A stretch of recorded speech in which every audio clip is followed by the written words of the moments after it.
Duster Dan signing on. Just thought I'd do a quick video on how to put up fascia board when you don't have help. This is my roofing project, Rialto, Southern California. I just put that fascia board up there. We're replacing all the 1x fascia with 2x fascia.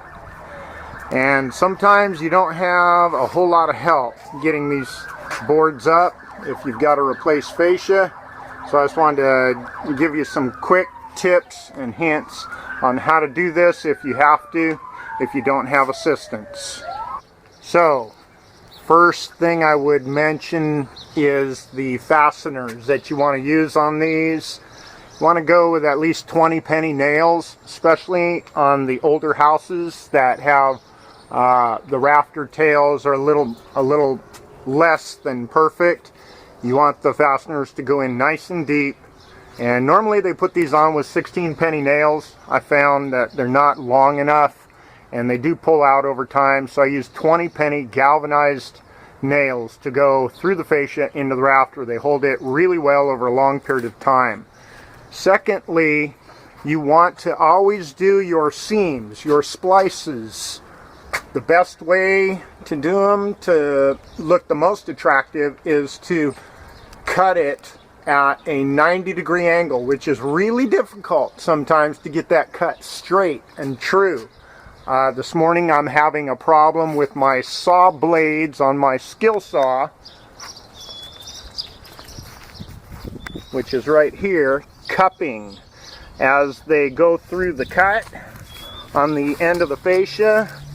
They're heating up due to friction, and the blades are actually cupping, and it really makes it difficult to make this cut straight, especially on the angle cuts. When you're doing a straight cut like this, not so much, but when you do an angle cut, the blade can really heat up and cut and cup, making it concave. And what I've had to do already 2 or 3 times is pull that blade off of there, hammer it flat again, so I get a nice true cut on these. So it's tough, but it looks the best. Now, next tip is when you consider how you're going to cut this seam, whether you cut it this way or this way, you always consider the curb appeal from the approach of the front of the house. So the majority of the viewing or observation of this fascia board will be from this side of the property, not from this side. So you make the cut according to what would look best. Since it is the front of the house, it's the approach side. Here's the front entry over here. So most people are going to be viewing this fascia board from this direction, looking this way towards the camera in this case. So you want to consider which kind of cut, which direction will look the best as you look at it from that direction. So that's why I've chosen to do the cut this way instead of this way, because this will hide the seam and this will make the seam obvious. And I don't want the seam to be obvious, so there you go. Just a little tip on aesthetics and how to which direction to cut your beveled or your angle cuts on your fascia splices. Okay, now the next tip is, this is about a 13-foot long board, fascia board, and so I'm using a 14-foot 2x6 fascia, and that is a long span to measure to get your exact measurement. So what I will do, and it can be kind of heavy, especially if you're going with 2x8s or 2x10s. I'm using, like I said, the 2x6s today. They're a little more lightweight and easier to handle. But what I do is I start on that outside corner, and I hook my tape measure over there, and I come in to about the middle of the span and measure to the rafter.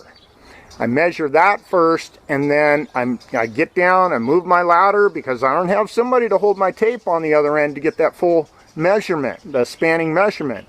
So I get down off the ladder, I remember my measurement from that side to the middle, get down off my ladder, move my ladder, and then I measure from that rafter, same place where I stopped, over to the inside edge measurement of this fascia, where they have to meet and splice together tightly. Last but not least, the tip regarding this measurement here. You need to do your calculations right. You do not want to burn a 14-foot board by cutting it too short. So the last thing I need to do, once I add up that measurement and then that measurement, I need to add 1.5 inches on the outside edge, because I'll be doing one last bevel cut that will need to include the thickness of the next fascia going that way. Okay, so it's 1.5 inches plus this span plus this span equals my total length of fascia. So I can actually pre-cut that board down on the ground, and if not get it dead on, I'll get it really close, and only have to make some minor adjustments before I put it up for good. Last tip for this quick video, I think it's the last tip. We'll see. I tend to realize more things after the fact. But anyway, so what I'll do is I will pre-cut, or not pre-cut, pre-drill the rafter. No, pre-drill the fascia board with a hole in it to accommodate a long 20-penny fastener that I will preset in the middle of that fascia board. Okay, I'll pre-drill the fascia board, put a 20-penny nail in that hole right in the middle of that rafter board.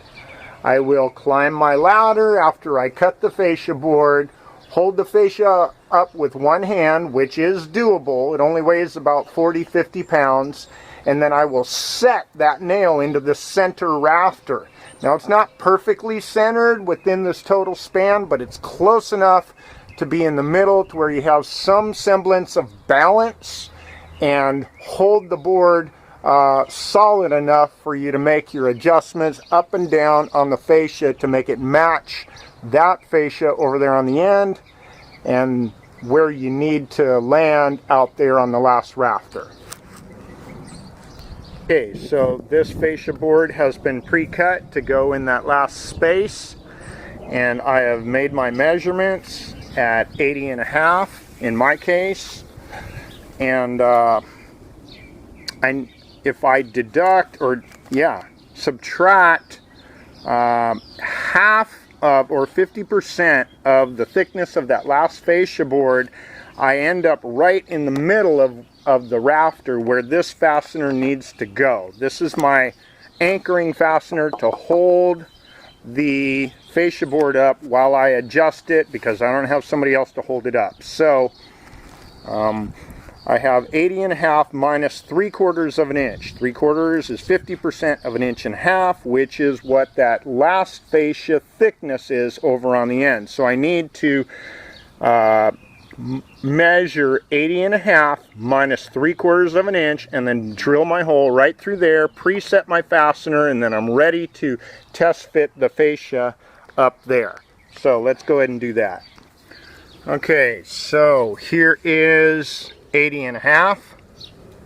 All right, I'm going to subtract 3/4 of an inch, brings me to 79 3/4. I'm going to make a little mark right there, and that's where I'm going to pre-drill the hole for the anchoring fastener that's going to hold my fascia board up.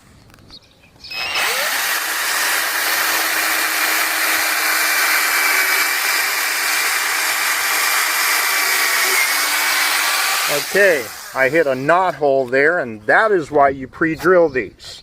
You don't want to try to put a 20-penny galvanized nail through this fascia board and take a chance of hitting a knot hole on the way through while you're trying to hold this board up there. So that's why you pre-drill these, because you're going to have to hold that board up in the middle while you set this nail into that rafter to hold the rafter, or the fascia, in order to hold the fascia board up. And you don't want any resistance going through the first board, the fascia board. You want to be able to preset that nail and have it just go right through the fascia board real easy, and then when it starts to bite into the rafter on the back side, it'll hold fast.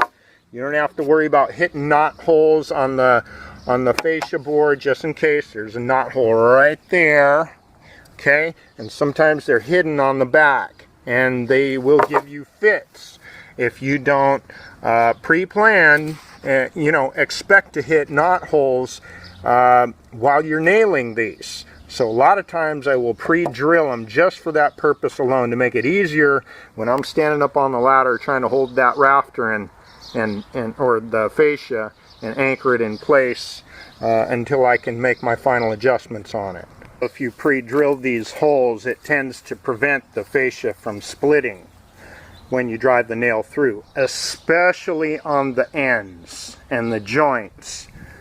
You don't want it to look like crud when you're done. You want it to look nice, and this is the best way I've found to do it. Pre-drill some of these holes where they're in high stress locations, like on the ends where the fascias join together, or anytime you're okay. So you can see that nail is preset. It's just starting to peek through the back side.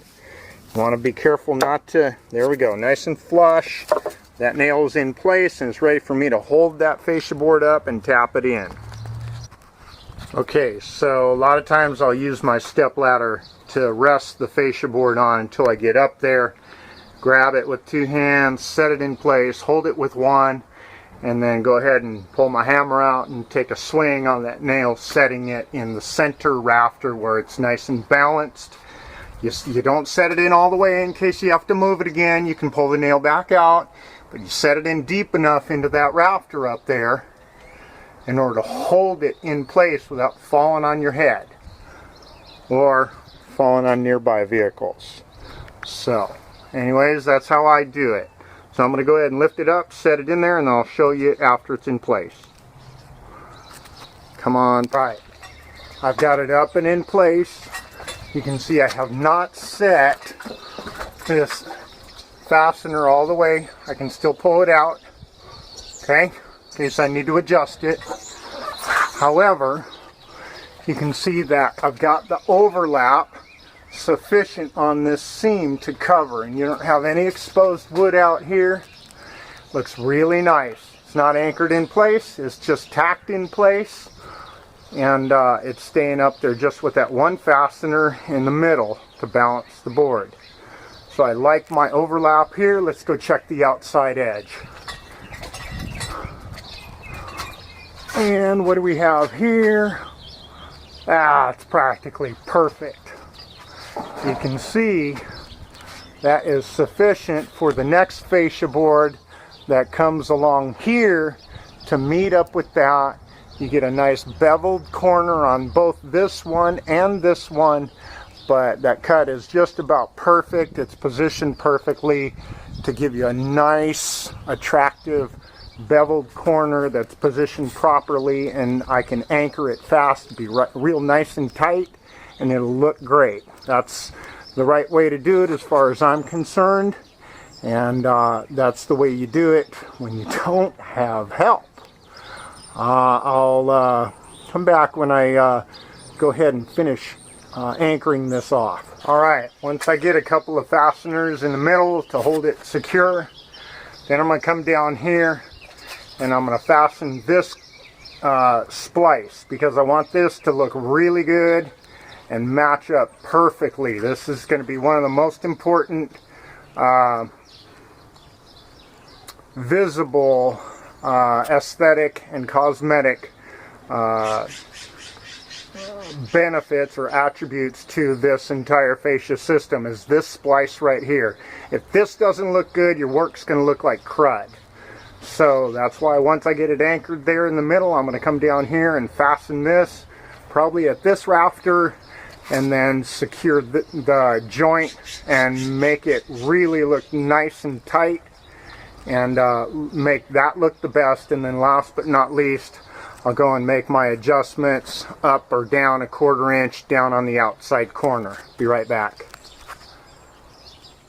Alright, so now I've got this fascia board all anchored off. All the fasteners are filled in the rafters in the middle. And you can actually, when you start in the middle, also, just to back up, when you start in the middle, you can lift one end or lower it in order to match where you want it to be down on the other end, so it matches the fascia board. You can see that looks really straight. Same thing on the outside. You can raise it or lower it. You can put a little torque on this board once you get it anchored in the middle and fastened on one end or the other. There are times when I have literally had to put a temporary brace up under here because the fascia boards were so bent and determined to bend, and I've literally had to brace them up until I get an opportunity to anchor them into the rafters. But you can see this joint is done really well, and it's got all the fasteners in there right along the joint area, right along the seam. Have multiple fasteners in here, and it does not look too good right now, but you'll notice when you pre-drill the holes, the fasteners don't split the wood. It looks really nice. You can paint over these, but what you can't paint over is a bad seam or big large splits going along here. So I can paint over all that. I can even fill this cut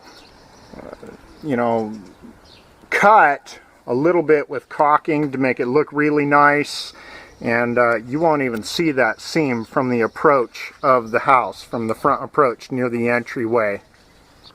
Also, something that I typically do, you can do it however you want, but I found that by angling your nails slightly upward into the rafter, into the same angle that the rafter goes at, and then take on the bottom fasteners and on the top fasteners, I angle them down slightly or just in straight, and that really creates a toenail effect on the rafter board and prevents it from pulling away from the fascia board. A toenail effect on the fasteners that prevents the fascia board from pulling out, because those fasteners go in at different angles, and it takes more energy or gravity to pull that fascia board off there if the fasteners are going in at different directions, as long as they're going into the meat of the rafters. Last but not least, here I am out on the end of the fascia board. You can see how nice and straight that looks. I'm real happy with that. It's not absolutely perfect, but it's really, really good. And we don't live in a perfect world, so there's no point in trying to make things perfect and beating your head against the wall, stressing out. You want to get them really nice so that under 99% of the circumstances they'll look good, unless somebody's really getting nitpicky. So I'm real happy with that. These were pre-painted before they went up by the homeowner. Thank you, Leonard. And anyways, I've gone ahead and I've anchored the end of this fascia. It's all filled in the middle rafters throughout, so it's all anchored nice and solid. I had to adjust this up slightly to meet the next run that's going to meet it and match it right through here. But you can see that my fasteners are back from the corner of the board. The reason for this is, in order to anchor the end of this nice and solid, you can see that the hip board inside here is set back. And so, let me see if I can get under here without falling off my ladder. You can see, okay, I didn't fall. Okay, you can see how those nails go in back a little bit further from the end of this hip board. You can see how ratty this is. It's not going to hold the fascia board very well. So I make it a point to get my fasteners back a little bit further into the healthy meat of the wood, so they'll hold this corner nice and solid over the years. That makes my homeowners happy, makes me look good, keeps me a good reputation, and they pass my name along to other people, so I always have more work. Don't have to advertise nearly as much. So that's the first run on my house, where I'm doing perimeter fascia board all the way around, remove and replace. The homeowner, once again, removed all the previous 1x fascia throughout the entire perimeter except for the very front over there by the entryway. So I'm very grateful for that. He gave me a head start. But that's my video.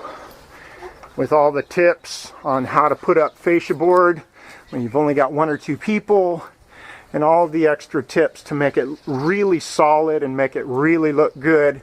If you found this video to be informative, go ahead and click like, and remember to subscribe. I'm always making more videos, putting up on YouTube for various things that are practical, and some of them are actually even fun, like metal detecting videos and building muscle cars and things like that. So those things are more to come. Click and subscribe. Hope you have a blessed day and enjoy the video. Talk to you later. Duster Dan signing out.